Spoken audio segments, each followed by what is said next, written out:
Welcome to Candybar, Antlerboy, a Antlerboy. series where I, Mike Rapin, discuss the Netflix original series Sweet Tooth with the one and only IRCB regular Danny. Hello. Every week, we'll be discussing one episode of the TV series and chatting about the comic of the same name by Jeff Lemire, originally published by Vertigo Comics. Now, let's get into the show. I guess before we get into the show, I should say apologies for those of you at home that have been dying for episodes of this show. Due to some scheduling conflicts and just like unavoidable things, Danny and I have not been able to sit down and actually give this show the effort that it deserves, but we're back. We should be able to just pump out the rest of this season pretty quickly, so we're really excited to do that. So let's get into season 2, episode 6, aka episode 14, aka how it started, how it's going, 42 minutes, 36 seconds. Full spoilers ahead coming for episode 14 of Sweet Tooth. You've been warned. Let's get into things. I guess, Danny, before I do my full summary, what did you think of this episode from a high level? Ooh, man, this one was an emotional journey from the minute it started all the way to the last scene. And we'll get into it, but oh boy, this since we did take a little gap and we were talking about this before recording, like I went back and I watched some of the highlights of this episode just to like confirm with my notes, Yeah. mainly to reconnect with those emotional beats. Boy, yeah, this one's a doozy. So yeah, let's get into it. Yeah, man. I had very similar feelings. But yeah, let me talk about this episode. So I'm just gonna read verbatim my notes here. So it's all out war, kind of, as the air lords are dropping purple flowers and various debris across the city and the zoo in Essex City. The kids get themselves free and plan to leave the zoo, but Wendy goes to find Gus, who's been missing since last episode. Aimee sneaks into the compound to find the kids. She finds Singh's work. She burns it down and everything, and eventually finds Wendy. Bear and Saved by the Bell, I'm going to continue to call him that, crash outside of the city with Tiger, which leads to Bear, quote, betraying Saved by the Bell and Tiger and her becoming best friends again. I have a lot of question marks in that Yeah. sentence. Um, Singh, after some convincing by Johnny, gets whisked out of the zoo or whisked to meet his wife Ronnie to get out of the zoo, only to have Singh double back in the last moment to go find some bits and pieces of his work, and Ronnie ends up leaving him. Jep and Gus make their escape and find the other kids, and then make a big escape in a bus that Jep has to hardwire. Eventually, Wendy and Aimee end up getting caught up in all of that too. The last men blow some of the air lords out of the sky, which was kind of fun. And we That's cool. wrap on a combination happy/sad moment as all of the hybrids, Jeff, Aimee, escape from the compound, but Aimee suddenly has the sick. Dun dun dun! I can't believe this episode. As per usual, a lot happened in a bigger episode of Sweet Tooth. And Danny, I don't know, where's your head with all of this? Man, so it was a really nice way to start because it's always fun to go back and look at the world before the sick hit, Yeah, yeah. even if it's in very little pieces. And this one kind of kicks off that way, right? We get to explore Ronnie and Dr. Singh's relationship a little bit more. How different they kind of are, but not really. Like it's really interesting to Yeah. see when when you're I guess a relationship when people are kind of dating, which it seems like they were, versus when they've been married for a while, and then Mhm. also versus now with like they try to survive this world together. Uh, but it was very charming. You know, the little B&E that they go to, Yeah. or bed and breakfast, not not breaking and entering. Hey, I was Uh, just letting you. I was just yeah. gonna let it go. Uh, but yeah, and then even the thing with the bat was interesting because like it just kind of goes to the themes of the episode of like, yeah, you could get rabies from a bat, but what are the odds? I think that's also some of the stuff that we're seeing. Like maybe you could get the sick from a hybrid, but what are the odds of that really happening? Yeah. Yeah. So I think it's hinting at like maybe this comes from somewhere else. So I don't know. That's kind of the vibes I got from that. Yeah. Oh, yeah. I did forget to mention the flashback in the summary here, and I thought it was like you said, it's very interesting to see these people not in like nonstop panic mode. Like I feel like Doctor Singh, as we've met him throughout this whole series, has just been in like a crisis, like since the moment he showed up.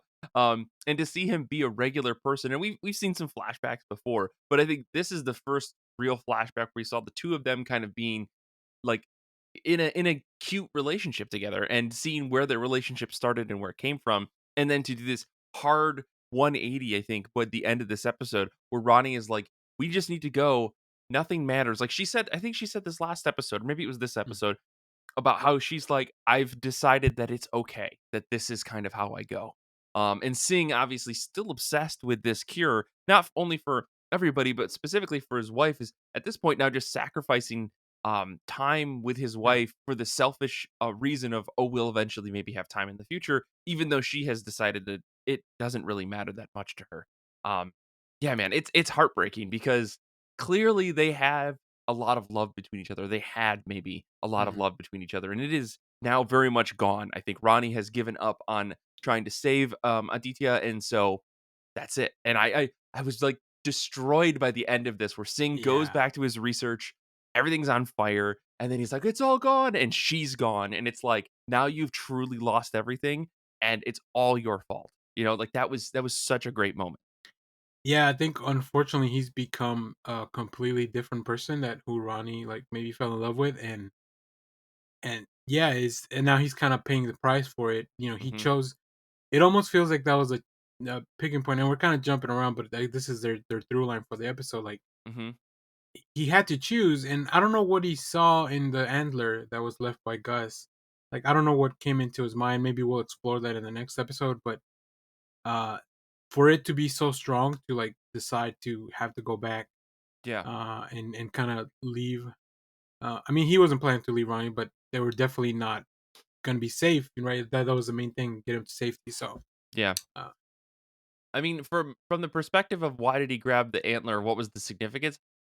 A little bit of a spoiler for the comic, but not really, because I think if you go back a couple of episodes, this all connects back together. That Singh, the first serum that he made was with Gus's blood, right? He had mm, taken some of Gus's blood. The second one that he made was with Roy's blood, right? yeah, So not the same kid. So he thinks there's something special about Gus, and I right, think we've learned from watching this show there is something special about Gus. But yeah, so it's interesting. But I guess let's talk about some of this other stuff. You know, like I wrote in my notes, Aimee is in badass mode. I mean, she's talking to. I didn't really mention this in the summary, but you know, she was talking to General Abbott. General Abbot. Thank you. About like it took you and your whole army to beat me and my 12 kids is like amazing. Like she's in full, just like really cool lady mode. Yeah, And she's not taking any guff from anybody, and I love this. So when she swoops in, she's just knocking guys around left and right, which is kind of an awesome moment. yeah. That whole conversation over the walkie-talkie was really cool, especially seeing Abbott's reactions to everything, and Yeah. then the reactions of his people behind them, which I think is what really hurts him the most. Right, appearing Mhm. weak in front of everyone else is what really bugs him. Especially now that he kind of got, from the last episode, he pulled one over on the other bosses or tribes or whatever you want to call Mhm. them, Mhm. and now he's got a big alliance and he thinks he's on his way to success, and then boom, here comes Aimee with her badass and her planes and all this stuff. So Yeah.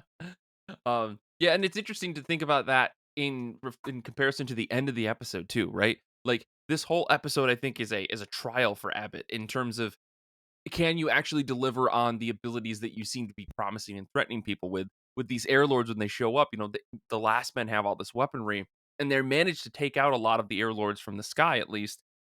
Is the war over? I think the end of this episode kind of says no, especially given the best moment of the episode, I think, and we'll save that yeah, for the end of the episode to talk about. But um we do get a moment with Abbott at the end after the kids drive by in the bus, and he's just sitting there on the stairs. He's taking his glasses off, and as his people start to show up, he puts his glasses back on like a mask, right? Like I have to right. be this persona, and the fact that he still has followers after this kind of obvious defeat is interesting, and we'll see how that plays out maybe over the next episode or two.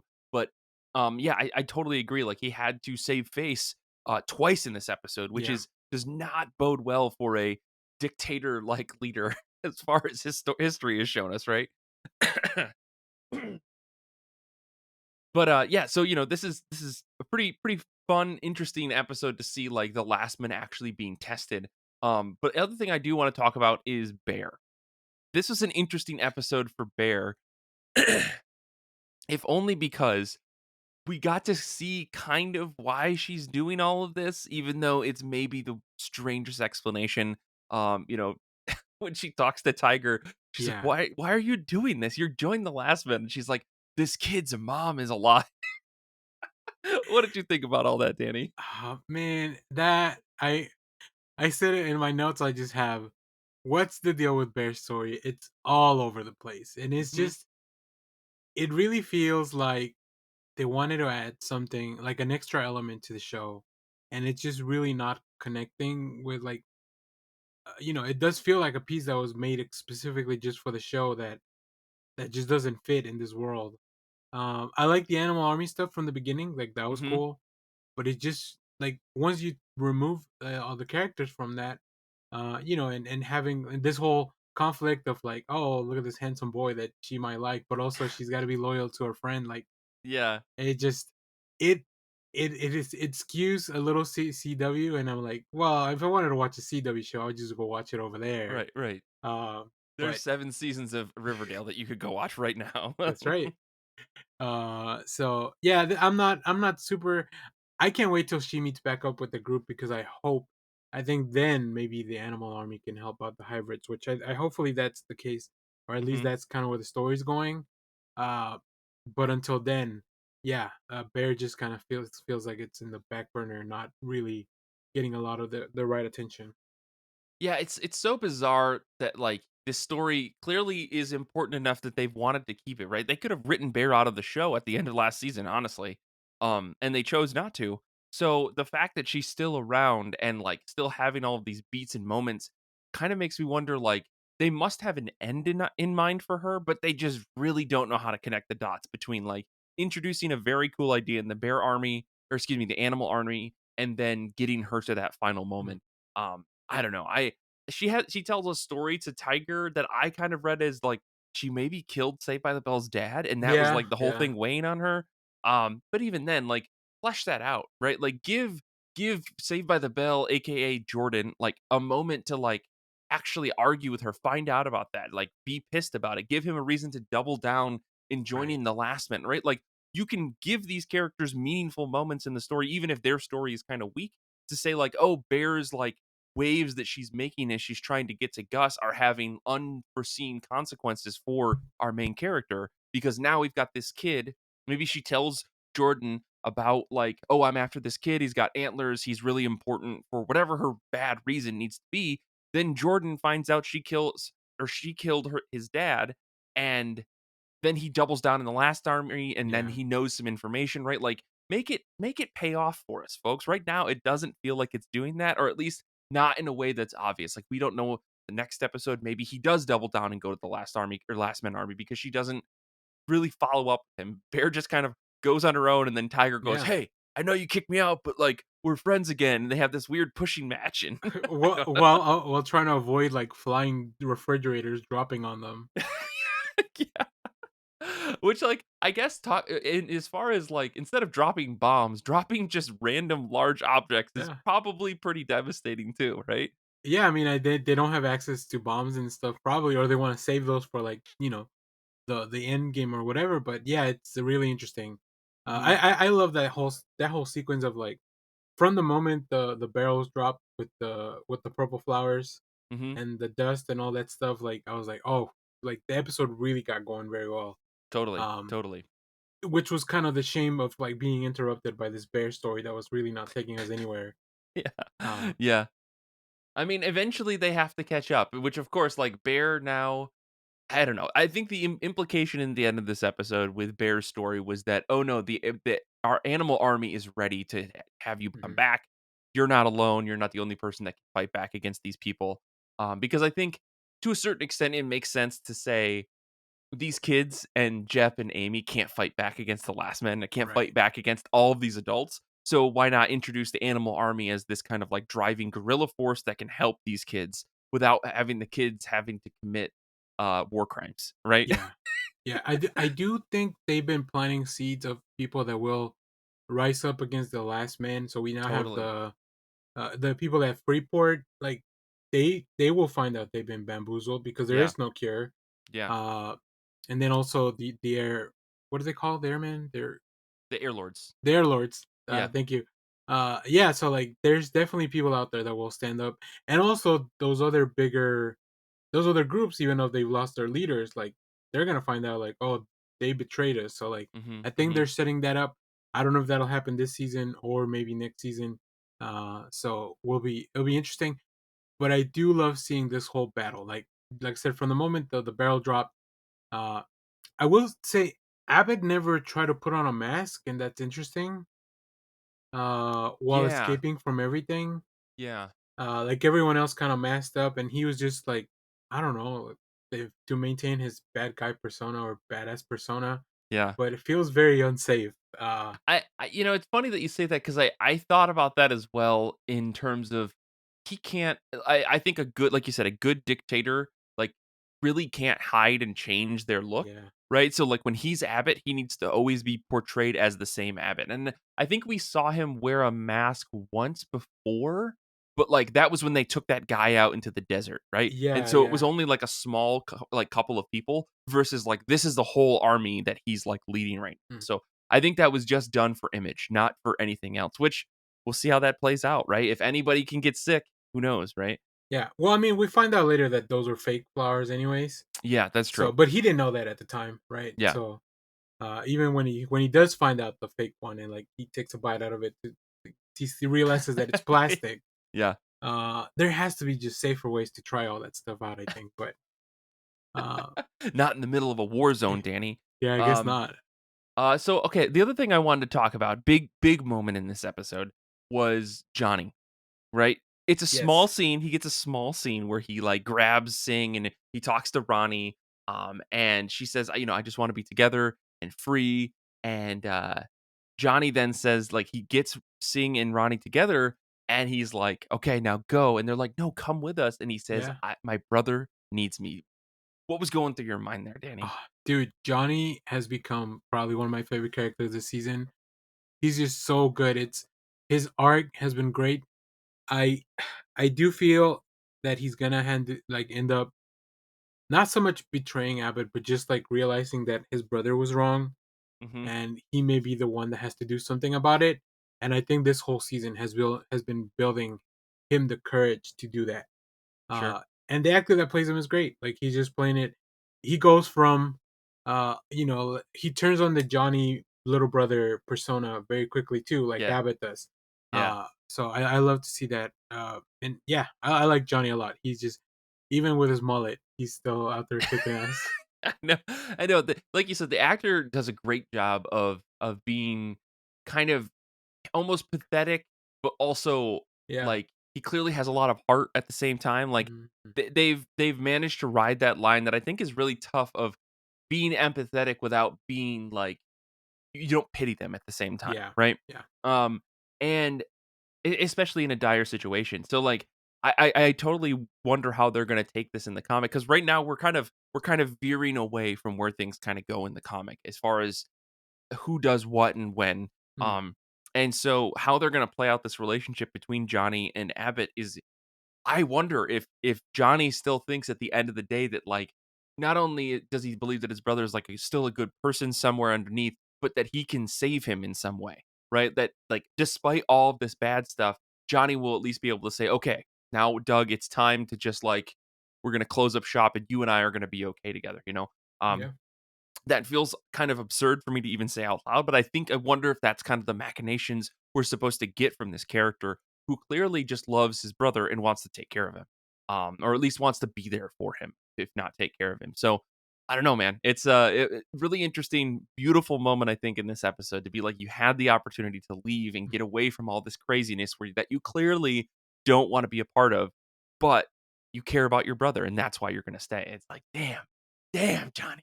Yeah. So good. Yeah. So I was looking back at my notes and it just says here these kids need to stop splitting up. And like Yeah. it feels like every time they're about to get somewhere safe or do something, one of them has to go like, I gotta go somewhere else. So uh yeah, let's get into that because there's a whole sequence about them. Like Yeah, they're so close. They're so close. exactly, and I'm like, the kids one of the kids says, "Well, what about Gus?" As they go to make their escape, and Yeah. it's like, Wendy says, "Oh, don't worry, I'll go find him," and she's the most competent, the one who knows the zoo the best. Well, I guess Yeah. they all kinda know the zoo, but still, like, to have her run off, kind of insane, but I mean, they did it obviously for dramatic effects so that later she Yeah. could run into Aimee and stuff, but even still, it's like, why would we split up this way? Why wouldn't we take, like, 2 or 3 of us so that we can be safe, you know? Um But yeah, that it's such a goofy moment. All the stuff with the kids in this episode, Yeah. as per usual, pretty goofy. In my mind, the tone just isn't quite right, right? Like they are acting in a TV show about children for children, and we are Yes. adults watching a TV show that is for teenagers. The kids are definitely in a little bit of a different show. Like Yeah. yeah, it's like most of it fits when they're interacting with each other, I feel like that's where it gets a little bit like that. Mhm. Although I do love seeing them kind of put all their solutions together. Like they figure out like, oh, we'll take a rope up there, and then this Yeah, other like yeah. he's a strong one, so he can lift everyone up. Yeah. My Yeah. question was gonna be like, how's he gonna get up there? Like, can they I all carry? know. Like, Well, you there's won't have a 11 of them upstairs, so I yeah, mean you won't have the pulley anymore. You'll have to actually pull them up. But Yeah, I do love that the show just kind of like brushes over that. Like, no, they're already yeah, all together on the other side yeah.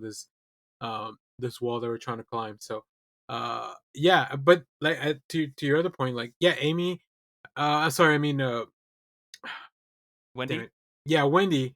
Going after Gus, like Gus is also like pretty capable on his own. It Yeah, feels yeah, like. yeah, yeah. We do get a little bit of a chase. I'm like, oh no, the bad things could happen to Gus, but it's just Mhm, so good. So I love that he has they kind of have a reunion, right? He runs into Jep, and then Amy eventually finds Wendy as well. So like, mhm, mhm. it's really nice to have everyone starting to come back together because I don't think their stories work as well when they're apart. Yeah, totally agreed. Yeah, this whole season of them all being separate has been painful in many ways in terms of both the writing as well as the Yeah. actual story itself, which, you gotta separate them so they can come back together, and I totally get that because, Amy and Wendy's reunion is a very powerful, like, tear-jerky moment. Jep Mhm. and Gus coming together last episode was very, like, mind blowing. So I really like that. But of course, the part of that episode, or the episode ends where the kids are like fighting a couple of the last men, and Jep has dad powers activate as Gus is seeing him almost get stabbed. Yeah. The I, elephant kid does like a swan dive onto two guys. yeah. Absurd moment. Yeah, I put in my notes Big Man versus the Hulk because that dude was massive. It's true. It's true. Some of the guys that are in the last men are monstrous human beings. Yeah, like how come you're not in charge? What's Yeah, going yeah. on? What does Abbott have on you that you're not in charge? Exactly, exactly. Um, they did that little slow-mo run to the bus, which I was like, "Okay, I guess we're doing this." Like, I don't know Yeah, why it happened. yeah, very good. That I'm glad Jep knows how to hotwire. I guess in this world you need to learn how to hotwire stuff. Oh, yeah. Oh, yeah. Um, because that bus was kind of ready to go for them. Mhm, But I mhm. do love that visual of everyone on the bus as they drive past Abbott. I'm surprised. I know this is kind of a more of a kid show, but like I'm surprised none of them gave him a finger. Like Oh, one of yeah. them has to know, right? Like one of them has to know. Dude, it was very reminiscent of, like, an '80s era sitcom where, like, a Yeah. kid misses the bus and everyone's like, "Neener, Yeah, neener." yeah, Like, yeah, yeah. it's so stupid, but also, like, perfect. Again, these are one of those things where I'm like, "This feels out of place," but also I wouldn't wanna have it any other way, right? Like, definitely need to have all the kids with their faces into the window looking at Abbott as they Yeah. just drive by. So absolutely perfect and funny at the same time. For a minute, I did think like something was gonna happen that they were not gonna be able to escape via Oh, the sure. bus. Yeah, yeah, yeah. Especially when the whole army started kind of like coming back, and I was like, oh no, like we're so close. Just let them go. Yeah. Let me end this episode on a high note, and which I thought was gonna happen, I know. and then they just pull the rug out from under everyone watching this show. Yeah. Uh, I mean, we can get into that now. I think Yeah, that's I mean, really the last point. I was gonna say I don't really have much else, the Ronnie ends up leaving Singh as he Mhm. goes to try to go get his stuff, sees that it's burning and kind of like breaks down. Now, the one thing to call out here is that when Aimee was burning down his lab, she did grab a sample and kind of put it in her pocket for Yeah, whatever reason. For plot reasons, that's yeah. the only reason she would have done that. But she did that so that, hopefully eventually Singh will meet up with this group. We'll see how it goes. Whether that's this season or next season. But at the end of the day, Singh goes to look at his lab. He comes back. Ronnie is gone. And then we cut back to the bus where all the kids are like, "We did it. Yeah, we're getting out of here." They're just being kids, which is exactly what I think we've wanted Yeah. for months, as we've been watching this show from last season and even this season, just kids being kids, and they get to have this moment. But then we get this slow pan over to Aimee, who is very elated, very excited, finally for the first time in 6 episodes, not just on the verge of tears. And then her pinky starts twitching, and oh Oh my. my goodness, Danny. She's so good. She plays that so yeah, she plays that so well. Oh yeah. Like her face changing from like being really happy to then realizing about the pinky to then coming back to have to pretend, put on another mask. Uh to cuz the kids are going to worry and they're happy. They Mm-hmm. they haven't had many moments in this world where they are legitimately happy and things are looking up for them. Mm-hmm. They're on their path to Yellowstone, which I don't know if the kids really understand what that means, but They knew uh, that Gus drew a picture for them. That's all that they know. yeah, yeah. I mean, it looks like a fun place. Yeah. Um, yeah, that was heartbreaking. It Yeah. was heartbreaking. But I mean, it was very well done. Yeah.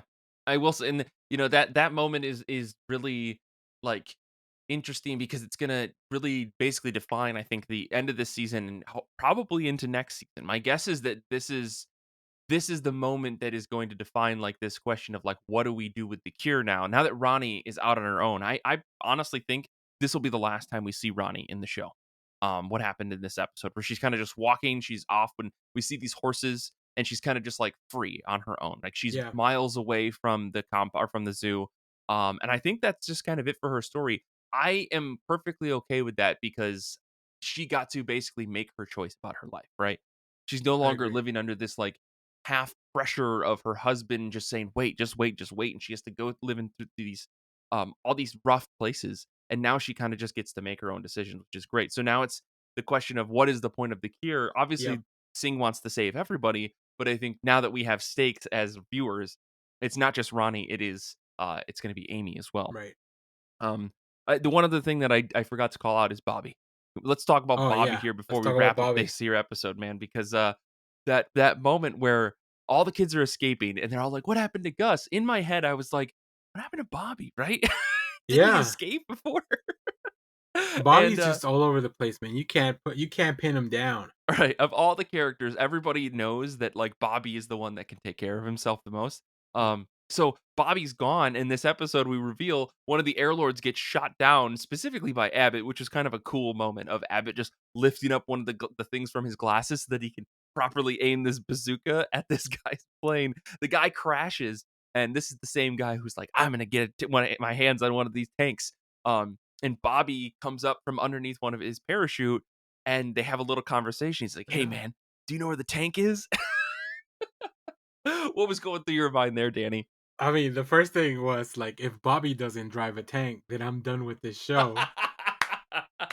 But yeah, I completely forgot about that. That guy wanting a tank until we saw him back on the ground. I was like, Yeah, yeah, yeah. "Oh, you let yourself get shot. This was all part of your plan because he had a parachute, 100%. right?" Oh, yeah. Oh, yeah. Um, so I'm excited. I love Bobby. So hopefully things go well for them because now everyone is going back to the zoo and the base. Mhm. So, but hopefully, I mean, Bobby's really sneaky, so I think he can definitely get him in there. Yeah. Especially now that they've kind of let their guard down as far as like, the air lords are gone because everyone's out of the zoo. Aimee and the kids are gone, so like as they try to rebuild, maybe Mhm. that's when they can catch him off guard. And I expect a really cool sequence of like just a tank driving out of the zoo, And Bobby coming with out with a Bobby on helmet on. top. Yeah, Hell yeah. Hell yeah. Yeah, no, I had the same exact feeling. It's gonna be interesting to see what these next 2 episodes play out as, and, I'm really looking forward to it, but let's get into our regular wrap-up segments here, so let's talk about what was good this episode, Danny. So I'm curious, what did you think was, like, some of the better moments of the episode? I mean Johnny, just his little moment, Yeah, really yeah. well done, really well acted, and very impactful to like the themes of the show, obviously, but also just the impact in this episode. Mhm. So yeah, Johnny's one of my good things. Yeah. No, What about you, Mike? You got one good I thing? had yeah, Amy and Wendy's, like, reunion moment, it was a little awkward, but honestly, it Yeah. was it was a totally, like, emotional moment that I think the show really gave us the payoff for, right? Like, it was a total buildup. this, mother and daughter wanting to reunite, and obviously Amy's the mom of all these kids. At least that's, they all called her mom when they got in the bus, which like made my heart Yeah, explode. yeah, But like specifically these two, like Wendy having to be the mom to all of these kids while Amy was gone or separated, um, really kind of was like a relief. You could see the relief on the actor's face as they came together, knowing, oh, good, mom's here. Someone that can take care of me is now here. It was such a wonderful moment. So I really, really like that. I agree. Yeah. Also, like I mentioned earlier, the air battle was pretty cool. Like just the concept of the having to improvise with planes, Yeah, yeah. and then also like the realization that the last men have like these rocket launchers and stuff to take up. Like I didn't expect that to happen. I really thought they were gonna kind of catch him off guard. Yeah. But the fact that they were kind of ready for an eventuality like that, it's really interesting to see what kind of things survive in this world. Mhm. But also like what the writers just kind of put in there, like, oh yeah, by the way, we need a rocket launcher. So I guess they had one at some point. Yeah. Well, So I think that's kind of been like the Last Men's big thing is that they have weapons. That's like mhm, more so than anybody else. They have actual pre crumble weapons. I'll yeah, never get over that being what it's called, the crumble. But yeah, I think that's an interesting thing. They just keep rolling out perfect weapons for the situation. But again, maybe that's just like their advantage and why they've survived for so long. yeah. Um, my last thing I'll talk about is Bobby and the Tank Man. We already kind of talked about it, but that was like a real nice highlight to wrap up the episode. I was like, oh, cool. We're gonna get like a little bit more in this area probably in the next episode, Yeah. which I'm very happy to see. I'm hoping that Bobby will reunite with them, but my guess is that they're gonna do like a long game with Bobby where he's like gonna be trailing the group. So we'll see how it goes. Um, So I guess we'll get into the last bit here. What was not so good in this episode, Danny? I think you and I have already kind of expressed our thoughts on this, but Yeah. maybe let's go a little bit further. I mean, yeah, all I put on there was the bear stuff, sadly, and I think it's only because it's a shame. I this point, she's the only one that knows that Gus's mom is alive. Hmm. Hmm. So I feel like that would make her more important in the show. But it just, as long as she's away from the group, I don't think it's gonna work for me. So hopefully, in the next couple of episodes, we can at least reconnect. And maybe for the next season, she's a bigger part of like this whole united front against the last man and trying to find the cure and stuff like that. Yeah, yeah. I had wrote the exact same thing. Like, I guess Bear's story is coming together, but it's capital C clunky. Um, there's got to be something that brings this together. Hopefully, I think like this tape and the fact that Gus's mom is still alive somehow has to come to fruition.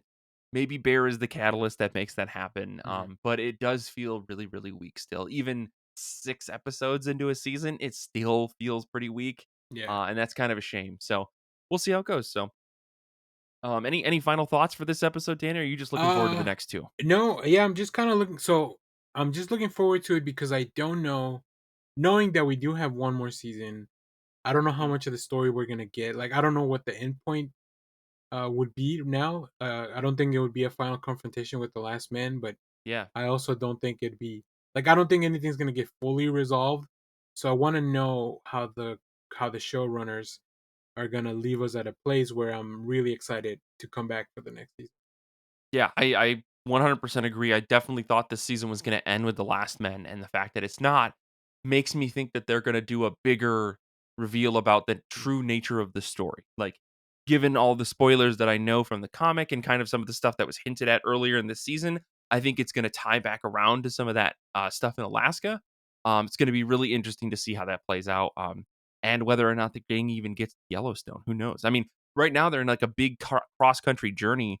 Mm-hmm. Yellowstone's pretry far from Essex City, from what we understand. Alaska's even further from there, and I think Right. how do these major distances, get Yeah. conquered, and how do they come together? So I wonder how much of that they're going to give us this season, if that's even on the plate for this or on the board for this season. So we'll see. Yeah. Um, And yeah, and also Gus's mom, like everything that's happening. There's weird shit exactly. happening up there, and like Yeah, yeah, yeah. we haven't gone back to revisit that. And I feel like that's what they're gonna tease us with at the end of the last episode of the season. So Totally, totally, totally. Well, cool. I guess that wraps us up for this episode. Apologies for the delay on this. We'll be right back on schedule to wrap up this season. And then season 3, we're hoping to just get early access to all the episodes so that we can record in advance because Jeff Lemire's on the phone with us. We got Netflix calling us. We're making things happen. So, uh, as always, you can check us out on Instagram, TikTok, Twitter. We've got a Discord. We've got our Goodreads, a YouTube, all linked in the show notes here. You can support us on Patreon at patreon.com/IRCB podcast to get early access to episodes of this and our regular show, I Read Comic Books. Plus, you get access to tons of other stuff, A Better Batmobile, Giant Days of Our Lives, Saga of Saga, IRCB Movie Club, and so much more. The IRCB Candybar logo is done by TheSamDS. Music for this episode is Beautiful CS by Robert Farmer. I want to say thank you to Danny, as always, for being on this episode with me. Thank you to you, the listener, for being amazing. And until next time, comics are good, and so are you.